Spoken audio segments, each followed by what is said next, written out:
happiness turns out to be continuous, unbroken peace of mind, regardless of the circumstance that we find ourselves in. Happiness is not the gaining of something, not a feeling, not excitement or joy. That's what happiness has been assumed to be. So human beings seem to be designed to assume that happiness is something that it isn't, and seek after what they assume happiness is.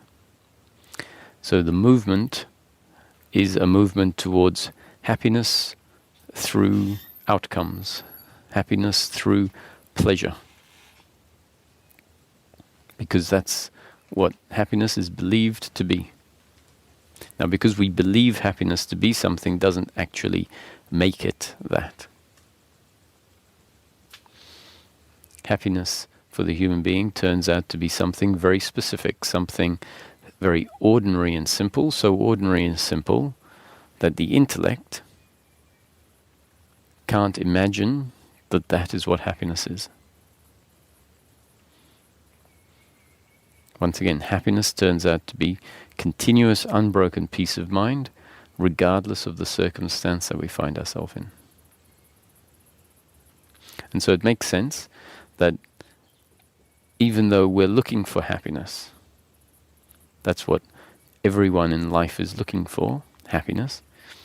If the happiness that we are looking for is some imagined happiness that doesn't exist, then it makes sense that we will spend our whole life looking for this happiness that we think is happiness, a happiness that doesn't actually exist, and die frustrated, live frustrated.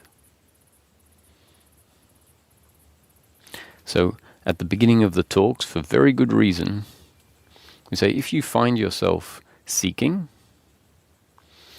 and seekers know from their own experience or by having interacted with many other seekers, that this seeking can carry on for an extended period of time, sometimes 20, 30, 40, 50 years. Now, one of the reasons I think it carries on for so long is because we don't start where I'm suggesting we start right now. So my point was going to be that if we find ourselves seeking, understanding that sometimes quite a lot of time and effort gets put into seeking, it would make sense to ask this question: what is it that I'm really looking for? What is it that I'm seeking? What is the purpose of all my efforts? Okay, the suggested answer is all humans are looking for happiness, whether we realize it or not. That's what everyone is looking for. As I started off suggesting, humans have been looking for happiness in the wrong place. The belief, the deeply ingrained belief, which is driving us without us even necessarily knowing that this is the case. So we might not even know we're looking for happiness. The deeply ingrained belief says my happiness is to be found in outcomes. And so we wake up in the morning trying to control life such that the outcomes that we think will make us happy happen. Thinking that we can control life. Thinking that we can make the outcomes happen. Even if we could control life, even if we could make the outcomes that we are looking for, the pleasure that we're looking for, if we could make that happen, we would find that it doesn't deliver the happiness we think it is going to deliver. How do we verify this for ourselves? That what I'm looking for is happiness, and that the happiness I deeply believe I will find is a happiness through outcomes. The answer is we just need to observe our movements in life. And then we need to observe our reactions when the outcomes we're trying to get in life are not delivered. And that will tell us, wow, my reaction, my attitudinal reaction, because the biological reaction to, for example, something falling on our foot, which is pain in the moment, not an outcome we're looking for, the biological reaction of the body moving away from that pain or shouting at the pain, that's biological. That doesn't prove that we believe that our happiness is to be found in that outcome being present or absent. However, our attitudinal reaction does show us what we believe. And when pain is delivered, there is a biological reaction. That's normal. And if we look at our attitudinal reaction, we'll find that the feeling inside is a feeling that tells us that what I am has been attacked by the outcome being out of line with what we are expecting. So if we start to investigate our own life experience for ourselves, and we keep it practical, which means let me drop all of my beliefs for a little bit, because it's most likely that someone who has been seeking happiness and found themselves as a spiritual seeker now believes that they are looking for truth or oneness or enlightenment.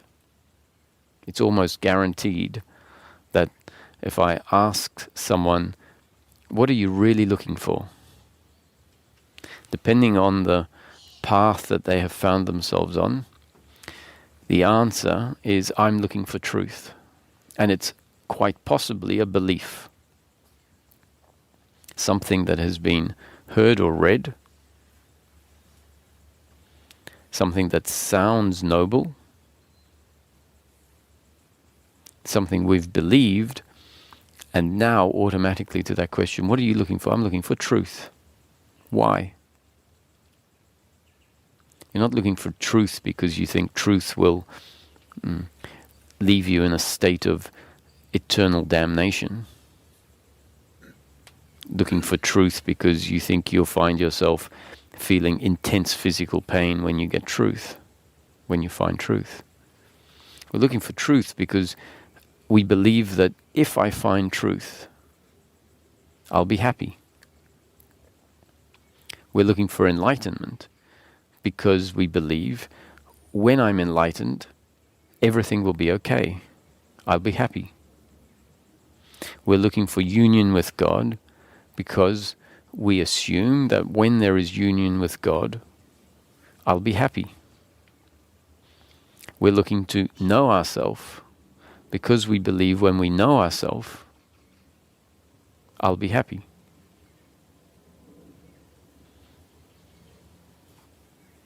So I'm saying one of the most important questions we need to consciously ask is, what am I really looking for? Maybe we haven't actually really asked that question and investigated it for ourselves in our whole life. And yet for our whole life we've been seeking happiness. Why have we been seeking happiness where we've been seeking happiness if we haven't even asked this question and put a significant amount of thought into the answer in such a way that we keep it very practical and don't take on any fancy beliefs? So if we ask the question, what am I really looking for? And someone comes along and says, oh, you're looking for union with God. And we say, thank you for that. Great, now I know. I'm looking for union with God. Not a good answer to the question. Really bad way of answering the question. So what's being suggested here is this is one of the most important questions we can ask. And the answer that we end up with needs to be an answer that we come up with for ourselves using very good guidance. Because if we try to find it on our own, we may make the same mistakes we normally make. using very good guidance, and putting a lot of effort into asking this question to get a good answer that we are completely satisfied for ourselves. So the answers that we keep coming up with, if we have one answer today and another answer tomorrow and another answer the day after, what does that tell you about those answers? If we come up with an answer that keeps changing, it says that we don't really know the answer to that question. And someone might say, yeah, but in one moment I feel like this, in the other moment I feel like that. And that's an indication of what we feel like. The question, this question, what are you really looking for, doesn't have an answer that changes moment by moment. It's not an answer that is, well, what do you feel like in this moment? Because what you feel like in each moment is going to change because it's based on your biological preferences in the moment. So someone would say, in this moment I feel like ice cream. In the next moment I feel like sleeping. In the next moment I feel like a hot shower. That's preferences, biological preferences.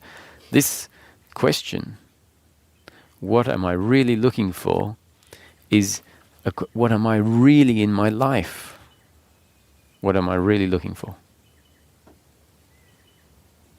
What is this seeking about? The seeking isn't about ice cream this moment and then sleep another moment and hot shower the next moment. This seeking is about something very specific.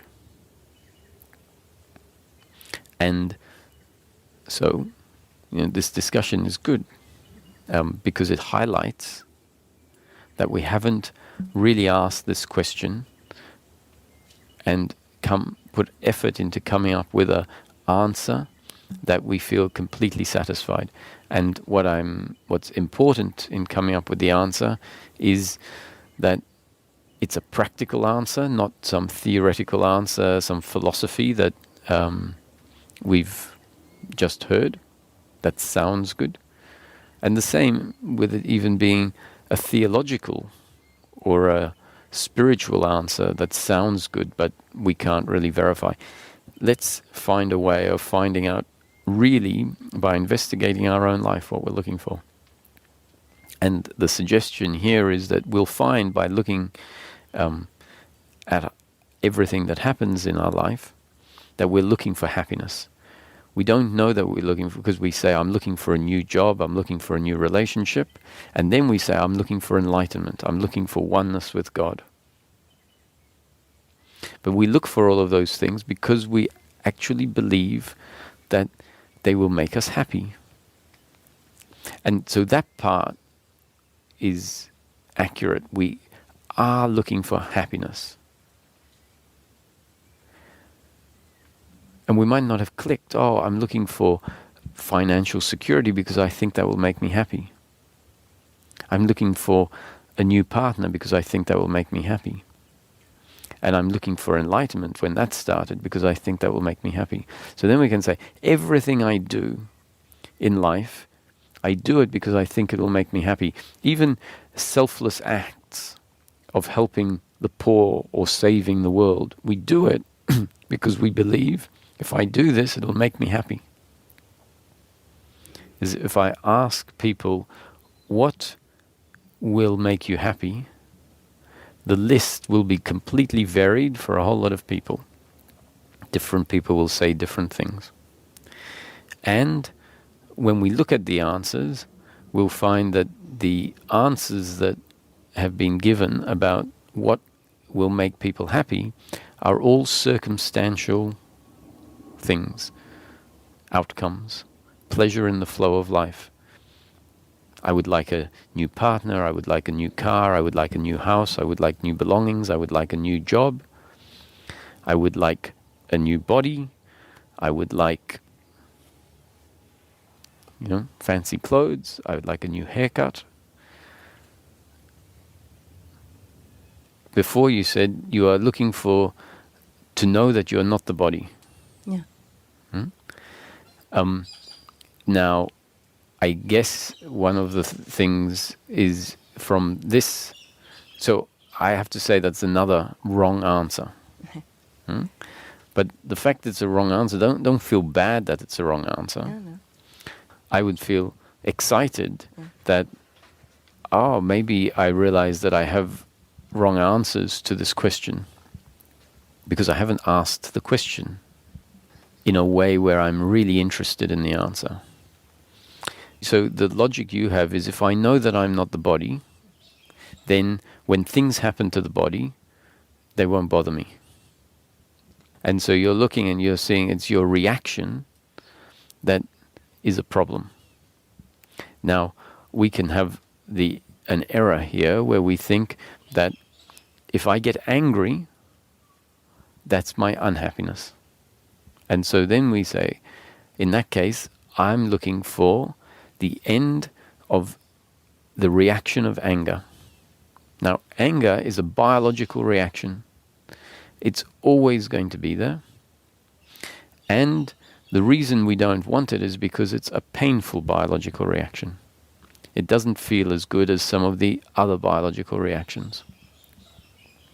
And if we think that our happiness is to be found in life being pleasure, pleasure, pleasure, pleasure, we fall into the same trap where we've always been, seeking for life to change on a circumstantial level, thinking that that will be my happiness. So if we become clear, the circumstantial level of life is only ever pleasure or pain. What we're looking for is not a change on the level of pleasure or pain, but we're looking for happiness, which is happiness not through outcomes, which is pleasure or pain, but happiness through peace of mind. And continuous, unbroken peace of mind, regardless of the circumstance. So peace of mind doesn't mean that when someone does something to your property, for example, that you won't get angry. Now, on the surface we think, well, anger and peace of mind are completely opposite. If you have peace of mind, you're not going to get angry. But it's not correct.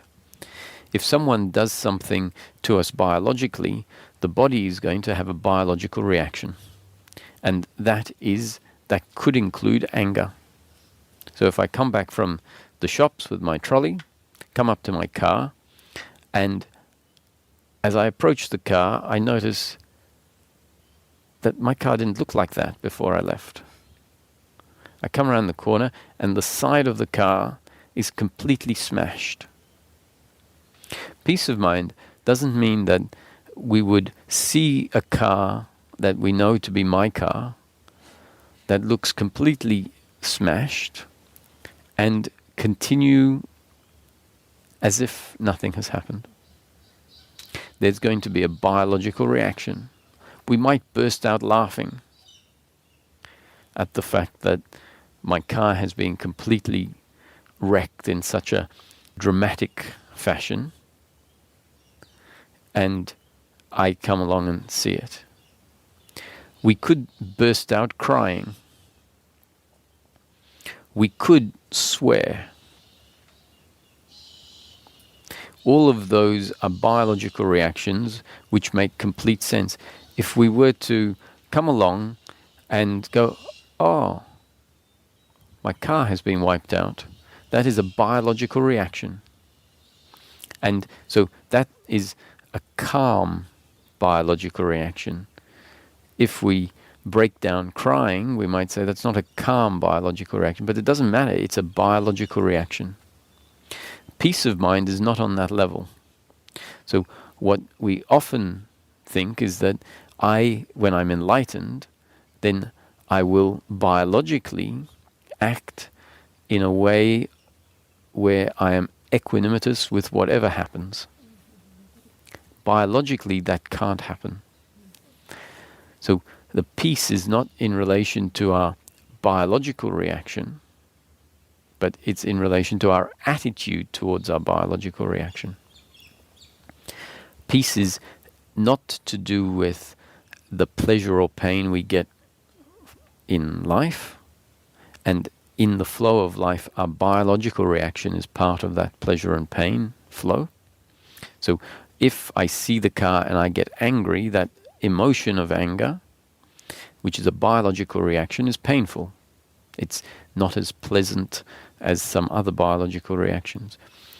The fact that my car has been wiped out is also pain. So there is the pain, the financial pain, the inconvenience pain, and the pain of the anger arising. My peace of mind is dependent on my attitude to what is happening in the flow of life, including my attitude to my anger. So let's go back to what is it that I'm really looking for in life, this question. And the answer that is put forward here, which we need to investigate for ourselves, is we are looking for happiness.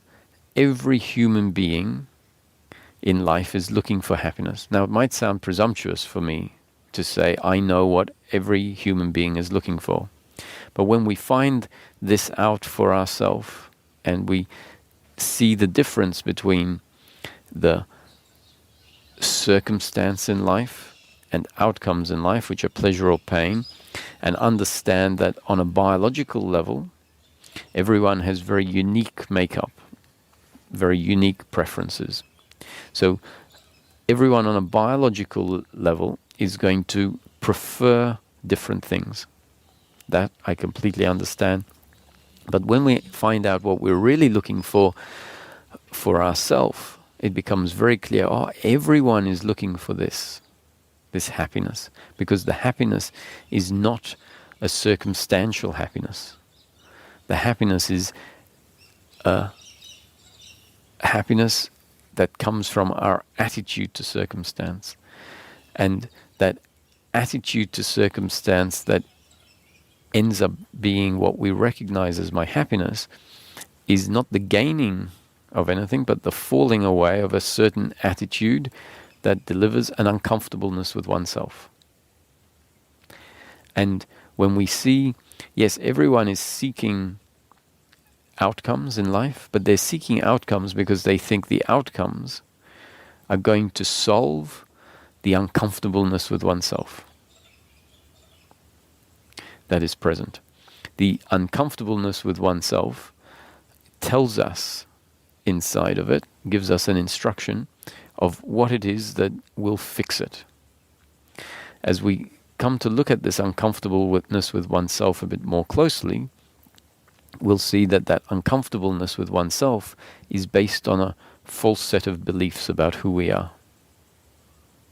And therefore, the answer that comes out of the uncomfortableness, the answer that says, what you're looking for, what will fix this, is X, Y, and Z. That answer is also an error. You can't trust the answer that is coming out of the uncomfortableness with oneself that is based on an error. We have been trusting it. We've been following it blindly because up to now, let's say, we haven't investigated this particular question closely enough. So we've been following it blindly, thinking that it is good instruction. Each time we follow it, we find, sometimes we find we get what we think will solve the problem. And even getting what the uncomfortableness is telling us will be the solution, we find it doesn't satisfy. And yet, even though we have that practical evidence for ourselves, that when we follow the instruction that comes from this uncomfortable feeling, sometimes we get what we're looking for. We get the pleasure we think will satisfy us. It doesn't satisfy us. And even in the face of that evidence, what happens in the next moment is we follow the instruction again from the uncomfortable feeling that says, this will solve the problem. And sometimes we get that. It doesn't satisfy. And what we do in the next moment is we follow the same impulse. And we've been doing this for our whole life. And hopefully at some point awareness will land on this fact and say, actually, I've been trying to get happiness in a particular way. It's never worked. Maybe I've been looking for happiness in the wrong place. If we look at this question, we'll say, yes, everything that I'm doing, I do because I think it will make me happy. But it doesn't. So then we can conclude, maybe I don't know what happiness is because the things that I think will make me happy don't make me happy. So this is a bit of a dilemma. If I'm trying to get the answer to the question, what is it that I'm really looking for? And we realize I clearly have no idea because I've spent my whole life trying to get happiness in a certain place and it doesn't deliver. So I have to admit that from my own experience, I don't at this moment know what happiness is.